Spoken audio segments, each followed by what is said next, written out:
November 1st will never, ever be the same again. I'll never, ever forget that day. Even though it's been almost a year. It started out like any typical day on a Sunday morning. We came to church, went home, I cleaned the house, top to bottom, cooked dinner. And by that evening, my neighbor Michelle came over. And the whole 2 years I've been there, I have never been to her house. So I walked down to her house, and she has a dog that she keeps locked up. Went to see her house. Brody was pawing at the door. She opens the door and lets him out.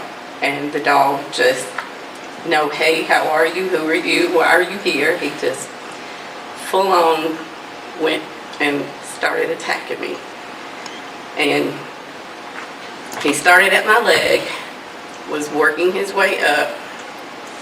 She was standing there, and I think she probably was frozen in fear, maybe, because I know she didn't intend on this to happen. She didn't intend on him to do this, but when Brody wasn't stopping and he reached to my belly and started what they call trying to gut me, I knew that if I didn't do something, the dog was going to kill me. And all I could think about was who would take care of my sweet Bubba. And if my grandbaby would ever know just how precious she was, it's still kind of hard to talk about. I cried out to God because I was like, God, please get this dog off me. You know, I'm not ready to go yet. And it was the weirdest thing because Michelle, it was like her arm just came over and got Brody and said, run. And I was able to get up and break away and run. And when I ran, I told Bubba, I said, Bubba, I need help. You got to call 911. He called 911, and we went to the hospital. They wanted to fly me, but the weather was too bad. So we went to the hospital, and 21 stitches later, I was at Rachel's, and I'm sorry, I still get shaky. When I got home, the first thing that I got a phone call from Alan checking on me, and then Sue Ellen called and said, I'm going to bring you food. And then Alan Rhonda brought food.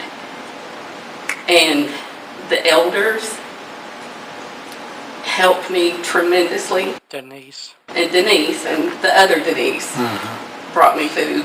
But Alan Rhonda, or AKA the church people, and they'll know what I'm talking about when I say that. That's how Brad referred to them.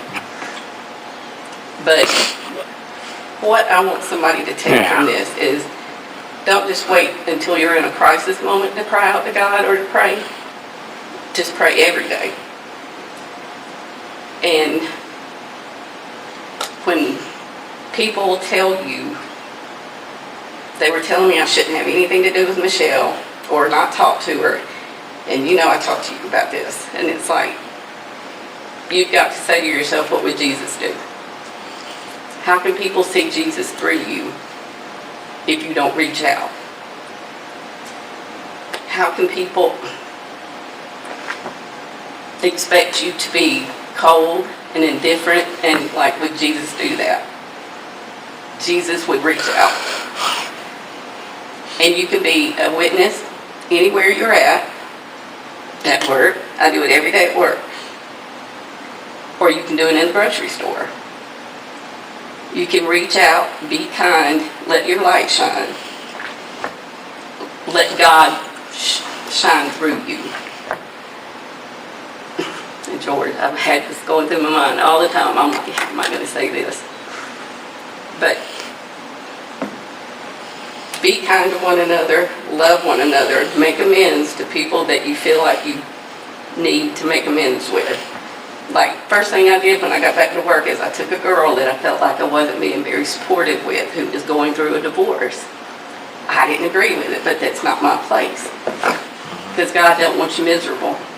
And I've gone through a divorce, so I just felt like I had to tell her that I'm so sorry that I wasn't being supportive and I wasn't being a friend. So I made amends with that. Which,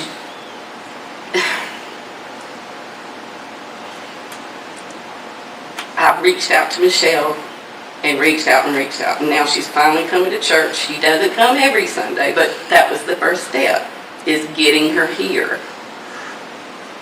And I'm trying to get other people to come to church, or you can talk about it at work. You can talk about God at work. And I had a girl come to me at work yesterday and said, I think God put you in my life to keep me calm, because look at everything that's happened to you and you still talk with this person. Well, you have to. You have to show God through you, in your actions, how you act, how you portray yourself, and what kind of a friend you can be. So, that's my testimony. It's like, love one another, be kind, be a friend, invite somebody to church.